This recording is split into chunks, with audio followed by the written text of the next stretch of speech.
Hi everyone, as part of Nostalgia, today we have Revant with us. He is an alumni of IIM Kozhikode from the batch of 2009. Revant has a versatile career spanning the last decade.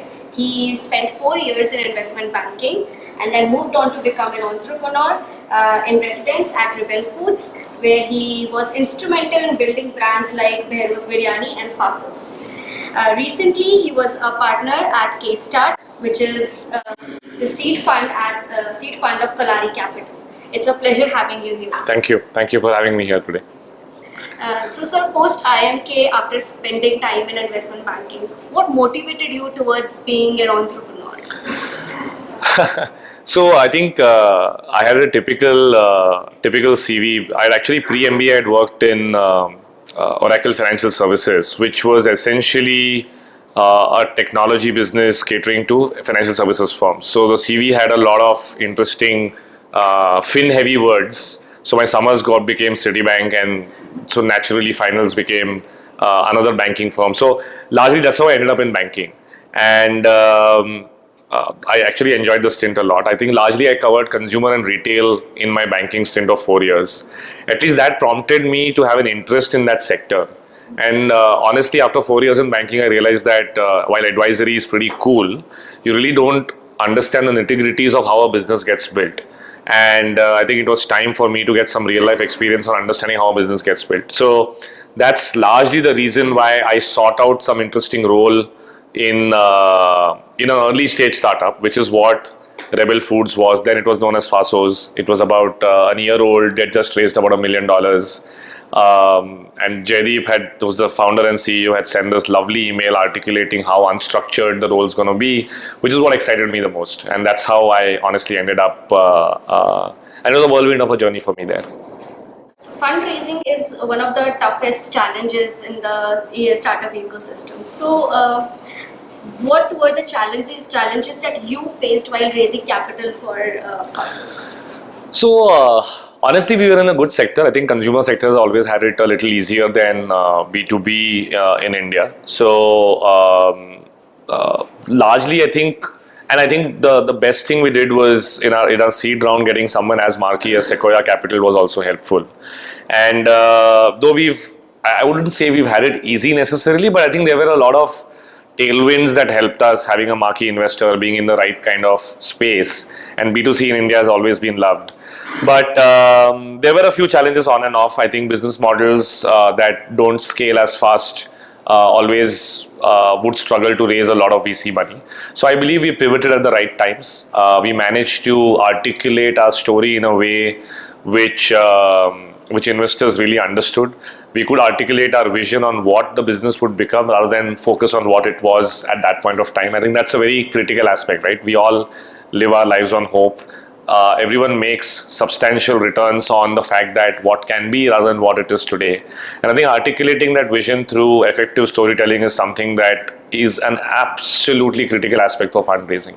So I wouldn't say we've had it easy, but I think in our journey through just a lot of hard work, through meeting, I think I remember our Series B, I met like 75 investors. I didn't even know there were 75 investors who existed, right? So it was not easy.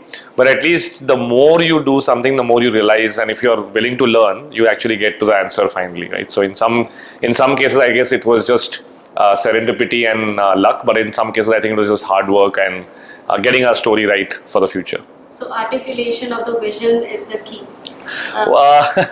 So our visions also change over a period of time, but yeah, that's the critical aspect, right? So every time you're at a particular stage, and it's very funny, and I've seen this with my own experience as well as entrepreneurs that I've worked with now.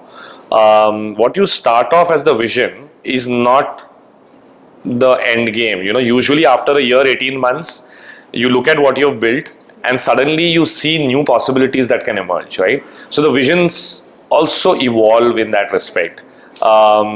And I think that's the critical aspect. If you want to keep moving forward, the grander your vision becomes, and of course it has to be a practical vision, it can't be an impractical pursuit.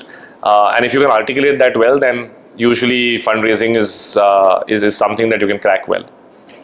So in your stint at Rebel Foods, you changed from being a CFO to a CMO. So how did that happen? What What was the experience like? So funnily enough, I think it was also linked to part of the fundraising question that you asked, right? So we were an offline quick service restaurant, and we realized that delivery was a substantial portion of our business. And there was a great opportunity for us to be a delivery only play, and we could sort of circumvent the large fixed costs of a offline QSR, which is largely rental, and we could scale faster with dark kitchens as a model. While the story and the vision was articulated well and we raised Series B, we had only a few kitchens, and the problem of marketing would become bigger because suddenly there was not an offline store that people could see and, oh, there's a new store, let me just go and walk in, right? So marketing was never a large function, or I think it was almost a non-existing function for us because retail just works in that manner. When we pivoted to dark kitchens only, generating demand on the internet was going to be the most critical aspect, right? And that's not something that any of us had as an ingrained DNA. And I think even, this is way back in 2014, even back then the talent in India that could effectively generate demand on the internet at a very low cost was not very deep. There were very few people who had, I think Flipkart was doing well, Freecharge was doing well, but they were largely in Bangalore. We were in Bombay. Where do you get this talent? So he said, okay, I had done a half decent job in finance. It was anyway a very specialized function, and someone who is a CA and a financial controller should have taken that up. I was never, it was because I was an entrepreneur in residence, so I took up roles based on what was the immediate need at that point of time. So we solved finance through getting someone senior, someone more structured there, and I was available to do something new. There was a challenge that was available, and that's why, honestly, again, it was more of serendipity. Though I wouldn't say I was the best marketeer, because I think the first year I did a tad too many mistakes, but okay, I mean that's the process of learning in life. And as long as you learn and you improve and you course correct, at least you get a good end outcome in that sense. So post entrepreneurship, we went on to become a VC. So how did that happen, and what was it like being on the other side of the table? So interesting. At the end of my 5 years at Rebel, I had started doing some angel investing. I was enjoying spending time with entrepreneurs, and I was largely investing in consumer brands because that is what we were building at Rebel. And I started getting a very keen interest in how consumers in India think, how they sort of make their purchase decisions across different categories. And we were only in food. So I wanted to really learn how FMCG is done in India. And that's why I started doing a few angel investments, started enjoying that as well, spending time with the entrepreneurs, specifically on brand building and marketing. And I think the VC ecosystem was also quite young. It started roughly in 2005-06. By 15, 16, a decade had passed, and most VCs you would find were either entrepreneurs themselves, like founders of Bazi, so on and so forth, who were doing their own venture, or they were largely consultants, investment bankers who were sort of, focused. There were very few ex-operators or entrepreneurs who were joining venture funds. I think that trend started in 16. I was offered an opportunity to post a decent operating experience, apply my skills of building businesses from early stage to scale. And that's how I just thought it's worthwhile taking that risk again to just understand and learn a new sector, which I was sort of enjoying a little bit through my angel investing skills as well. So you spend so much time in startup ecosystem. What are the key things you look into a startup before investing into one? So largely it's a craft. I don't think it's pure science. Depends on where one is, right? So private equity is largely science. Growth stage is a mix of craft and science. I think early stage is what I have been doing as an angel.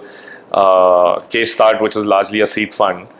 We enter companies when they're half the time ideas, or they have a product but no revenue, right? And the product also evolves significantly. So there it's, I would say, a little bit more gut and a little bit more craft than science, but at least there are few elements that are no-brainers to look at. One is, of course, the market that the startup is going after, right? Is the market large enough for that startup to become a decent sized company? Because nobody can take 50% of the market, right? Fundamentally, if you're, let's say you are building a women workwear brand and the market is only 1,000 crores, you can't expect to become a 500 crore brand even in the next 10 years because the market growth, even if it is like 25% CAGR, is not going to be that big, right? So the question always is that is the startup or the entrepreneur playing in a large enough market? And the second is the team itself. I think it's all about input variables, right? A lot of people focus on outputs, and that's why a large process oriented. You structure down, you break up something in a process, and then say these are the tasks to do. I think we go a little layer up and say, look at the input metrics in terms of people, because people build companies, and so the initial founding team is the most critical element of the evaluation. And the different VCs have different ways. Some over-index on market, some on the team. I personally actually prefer to over-index on the team because from personal experience, I think everyone pivots a little. You can actually emerge in a new market through a different pivot as well. So I sort of look at the team a lot more than the market. Some people look at, or some people give it equal weightage per se. But largely in early stage, you would roughly keep it that. The third is actually a culmination of both of these, which is what is the business model that the team is trying in that particular market. And I sort of put it up a little bit as founder market fit, right? The founder's view on how this particular business model is the best to emerge as a decent sized company in this market. And that's essentially the founder's view, and therefore how a founder is more aligned or less aligned to a particular market is also a little critical aspect. So somebody who spent 5 years in enterprise software sales wants to start something along with a CTO in enterprise software, at least दिमाग में लगता है कि ठीक है करके. Somebody who's the same profile, if they go and say I want to build a men's innerwear brand, I would roughly say what's your right to win in that brand, right? What is the skill sets do you have? Maybe you have it and I don't know, but at least first principles that becomes a little difficult, then you have to dig deeper. So I think sometimes the answer is very clear, sometimes the answer is very hard, but that's one element that we also look at very critically. And also for an early stage startup, if suppose somebody comes with a groundbreaking idea but doesn't have that good a team, you're not very confident with the team. So what would you do in such a situation? Ideally, team still wins. I don't think ideas are unique, especially in India, because we have such a competitive space. Copying ideas is not such a and there's the venture ecosystem is deep enough that the same idea with 5 different founders will get funded, but everybody will over-index on the team that they believe can execute the idea the best, right? So I would always back the team more than what the idea is. So between VC and entrepreneurship, if you had to choose one, which one would it be and why? I didn't know you were going to ask me tough questions, but see, largely I would say it's 2 different spectrums of the same output, right? I don't think if you ask most successful entrepreneurs, they will never say that I made everything myself. They'll say that there was a team around me that helped me build this, and I had investors who helped me along the way. Similarly, if you ask investors who make great returns, they'll talk about how the entrepreneur really had the vision and the resilience to go through multiple pivots and get to the final answer, and how they had the leadership skills to build out the right team to help them as well, right? So in some ways, and maybe because I used to play football, it's almost like that, right? So if somebody's playing on the field and it's a team game, and to win the team has to really perform, but sometimes there's a coach who gives the right strategy as well, right? So it's almost akin to being a player and coach, but in the end the success is shared in every respect. So in that sense, I consider them to be both very, very exciting spaces to be in. For me personally, if you ask me, it's at various stages of life, what do you really want to do? So a football player at 36 may not be in the physical shape to continue playing, but would love to be part of the game still as a coach, and vice versa, right? If you're young enough to continue playing, you would love to continue playing. Nobody wants to become a coach too soon, right? In venture, that's a little extended, because today you can have a 45-year-old starting a company, because it's very taxing. It's mentally and physically very taxing, but not as much as running on the football field for 10 kilometers in 90 minutes, right? So if I am excited enough in a particular sector, in a particular market to continue to play, maybe I'll play. If I think that I'm more in that, let's say I have 2 or 3 passion sectors, right? And in the end, everyone ends up doing a few sectors that they really love, really want to spend time with. And I believe I can be a better coach at them. I'll be a coach. If I believe I'm a better player than them, I'll actually be a player. So I know it's a little diplomatic answer, but it's actually the truth. I think most folks who love being a VC love being a coach, and most entrepreneurs who love being entrepreneurs love being a player. So, looking back, which is that one big success which is closest to your heart?